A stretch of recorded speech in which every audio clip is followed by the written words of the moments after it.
Welcome back to the coverage of the Western European DPC in the WePlay Kiev Major going on right now. Today was the third day of 4 in the group stage, and things are finally starting to look good for not only one, but both of these Western European teams. Taking a look at the overall day and what teams played where, we started the day with PSG LGD playing back-to-back series against EG and TNC, and they won both of those 2-0. PSG LGD being the sole team to occupy first place after yesterday. Winning all 4 of their games today surely helped them hold that position, and they are actually the first team to properly clinch an upper bracket position, not only clinching a spot in playoffs, but upper bracket. Moving on from there to close out TNC and EG's day, TNC played against Team Liquid where they split their series 1-1. So after having a 4-0 day yesterday, TNC again has a 1-3 day like the first day. So consistency seeming to be their main concern across these first 3 days. And for EG, they play against Team Nigma where they draw that series 1-1. And they looked pretty damn good in that first game, but man, did they get handled in that second one. That first game was really uncharacteristic of Team Nigma. It seemed like EG was playing that Team Nigma style against them and it just crushed them. But then on the other hand, in game 2,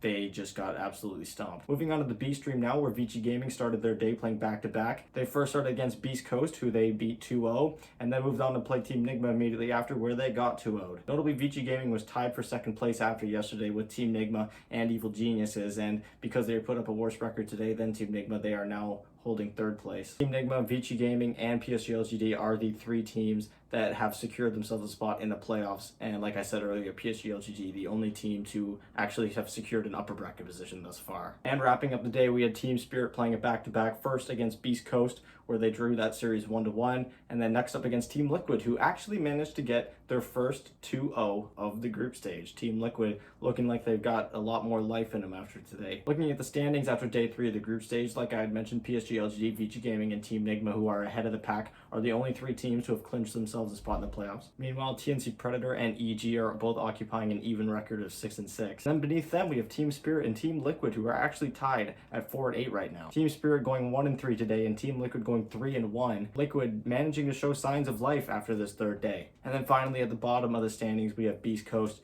who have yet to win a series 2-0 and have managed to only draw 3 of them. So they are now sitting at the very bottom of the leaderboards at 3-9. In order for Beast Coast to make it to the lower bracket, they need Team Liquid and Team Spirit to lose both of their series tomorrow, and they need to win their series 2-0 or at least 1-1 and go into tiebreakers with those 3 teams. However, previewing our games tomorrow, where we only have 4 series as opposed to the 8 that we've had for the past 3 days, we actually have a very interesting possibility for how these standings could shape up. So we start the day with Team Spirit playing against TNC Predator, and if Team Spirit wins that series 2-0, they are tied with TNC Predator at 6-8. Following that, we have LGD and Vici Gaming, who both of them have secured playoff spots. Not exactly a nail-biter series, but if Vici Gaming managed to win that series 2-0, they really put themselves in a decent position to get that last upper bracket spot. Immediately after that, we have Team Nigma versus Beast Coast, which, seeing that Beast Coast is the last place team and Team Nigma is the second place team, we can only assume that that's hopefully going to be a 2-0 for Team Nigma, which will clinch them that second spot in the upper bracket. And finally, we end the day with Liquid versus EG, where if Liquid win that series 2-0, they are also tied with TNC, Team Spirit, and then Evil Geniuses at 6-8. And given that the 2 lower teams, Spirit and Liquid, both 2-0 that would automatically eliminate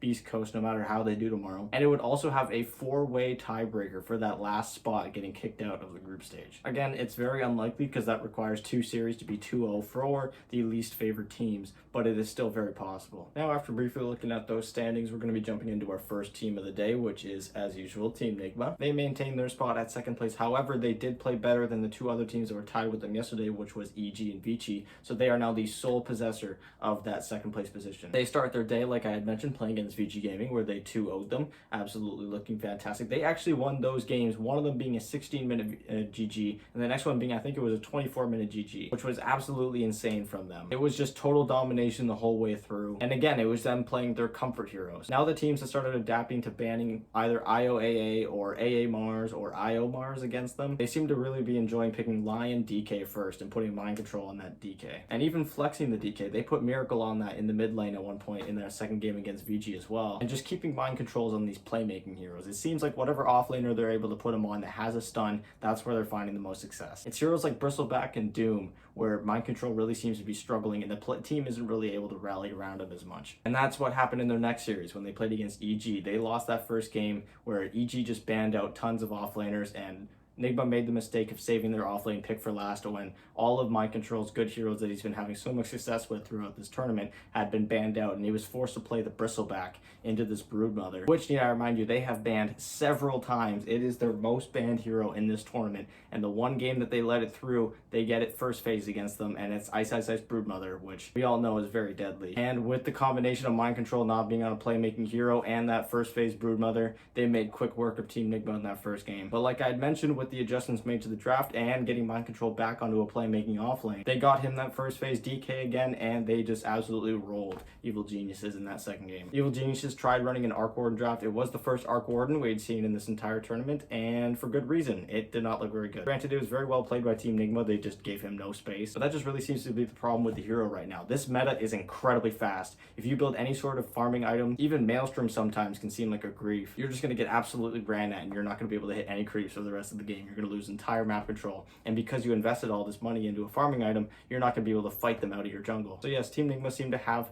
a very good read over this meta so far. They have now played 21 games since the start of this tournament, more than any team thus far, even Vici Gaming, which was the other team that came out of the wildcard stage, because they had that tiebreaker. And that experience seems to really be what's propelling them ahead. Looking at the heroes played, continuing to be their top played hero is Mars, going 8-2. They did not play that a single time today. It was first phase ban against them every single game. And next up on the list is actually Miracle's Invoker, which is now up to a 6-1 record. Super impressive from him. He seems to be willing to play that into any matchup, and he comes out ahead every single time. And like the panel seems to be mentioning a lot, he goes for this Vessel every single game. I think there was one game where he didn't go and earn. That was against an Abaddon, and instead he built these drums, which is the same kind of tempo setting Invoker, where he's just running at your heroes and he's grouping up with his team and he's getting kills, getting map control, buffing up his carry. Notably, in that last game against Evil Geniuses, ILTW was on his Luna, which when they picked Luna again, despite it being so good in that tiebreaker against IG, ILTW put up a near 1k GPM in that game. And with Miracle's Invoker buffing him up and a Solar Crest on top of that, ILTW was literally 6k gold ahead from 15 minutes on the entire game against an Arc Warden with Hand of Midas and Maelstrom, need I remind you. Next up on the list, like I was mentioning, was Mind Control's DK, which is also 6-1 now. So of the 23 games that Team Nigma has played in this tournament, 16 of them for Mind Control have been on DK and Mars. Notably, one of those DK games was played by Miracle Mid, like I mentioned. Next up on the list is Kuroki's Lion, which is a perfect 6-0 right now. And then last up is Kuroki's Ancient Apparition, which is 4-2. He got that in that one game that they lost against Evil Geniuses, but because there was a Broodmother and you're playing as an AA who was only single target, that game did not go very well. Notably, Team Nigma really didn't seem to draft their supports around that. They picked Dark Willow into Broodmother, and they just had no way to kill these spiders. They had the Bristleback and the Magnus, but Broodmother would just kite around them and would just never get close enough to them to actually die. So yes, in game 2 against Evil Geniuses, Broodmother was once again first phase banned. And that segues me perfectly into the most banned heroes by Team Nigma. They have now banned a total of 48 different heroes, that most of which being Broodmother, which is now at 16. 3 more bans on that today. Next up is Templar Assassin at 12 and Nyx Assassin at 8. Notably again, Nyx Assassin was not banned by Team Nigma, but because it was banned so much in those first 3 days, the 2 of the wildcard and day 1 of the group stage, it is still top of the charts for them so far. Which by the end of yesterday was also the same 3 heroes that was most banned by them. And then now looking at the heroes most banned against them, they have had 58 different heroes banned against them. Number 1 being, of course, GH's Io, which was banned in all 4 games they played today. That's now at 18 games out of 23. Kuroki's Ancient Apparition has now been banned 8 times. And then Mars and Ursa, who have now been banned 8 times against Team Nigma as well. Again, teams seem to be really just first phase banning Mars and Io against them every single game. Now looking at their win rate stats, they are now 6-4 on first pick, so they have a 60% win rate there. Very solid. But it's their last pick win rate that is now up to 9-4. For a 69% win rate, which is really interesting because I think first pick is much more valuable in this meta, where first pick has the last pick in the first and second phase of the draft, which basically forces the enemy team to ban AA. It seems that every single team is first phase banning this Ancient Apparition whenever they don't have first pick because the hero is just that strong, especially against Team Nigma when they've been having Kuroki play it, and he just looks absolutely fantastic. Looking now at their Radiant win rate, similar to the regular season, they are continuing to dominate on Radiant. They are now 11-3 for a 79% win rate on Radiant. And on Dire, that one game that they played today that they lost was on Dire, so they are now actually negative on Dire. They are now 4-5 for a 44% win rate. Now looking at the combinations of the two on first pick Radiant, they did not play any games on that today. They are continuing to be 2-0 on that. And on last pick Radiant, they are 9-3. Last pick Radiant, 9-3. They win 75% of the games that they have this orientation.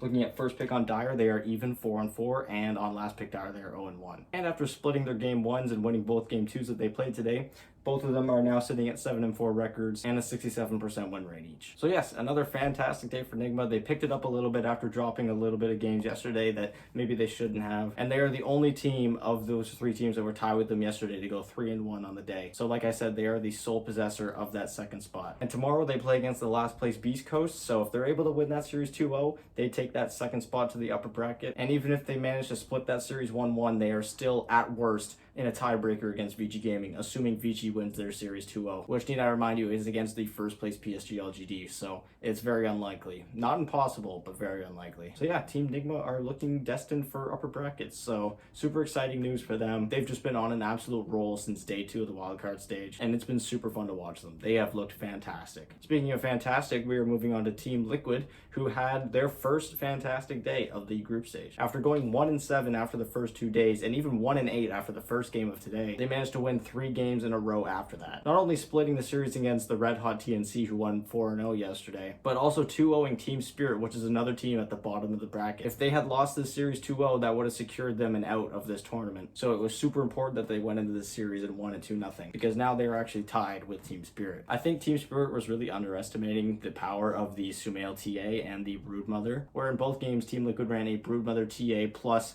off-lane style position 1. And to Team Spirit's credit, unlike any other team, Team Liquid was actually saving this Broodmother pick for very late in the draft. They had picked it second to last in that first game, and they had picked it for the overall last pick in the second game. So yes, very good day for Team Liquid. Now looking at the most heroes they've played a total of 36 different heroes now. Their most played being Sumail's TA, who goes 3-0 on the day. I was complaining a lot yesterday about how much Team Liquid was switching up their drafts entirely, as opposed to taking a draft that they know that they can do well on, or a draft that they are playing pretty well in that game and making minor adjustments to it, as opposed to scrapping it entirely and starting fresh. And it seems like they actually did that, as they ran their TA strat with Sumail on it 3 times today and going 3-0. Although 2 of those first 3 TA games that Sumail played didn't exactly reflect the best, they stuck with it and they played 3 more today, and he looked absolutely fantastic. Following that, they have their Snapfire, which is now 3-2, which has been played 3 times by Taiga, twice by Insania. Oracle, which was actually played twice in that Team Spirit series. So again, Team Spirit did not ban Broodmother, did not ban Sumail's TA, and did not ban Insania's Oracle. It seemed like Team Spirit really missed the mark on their bans, and Team Liquid really just took advantage of it, because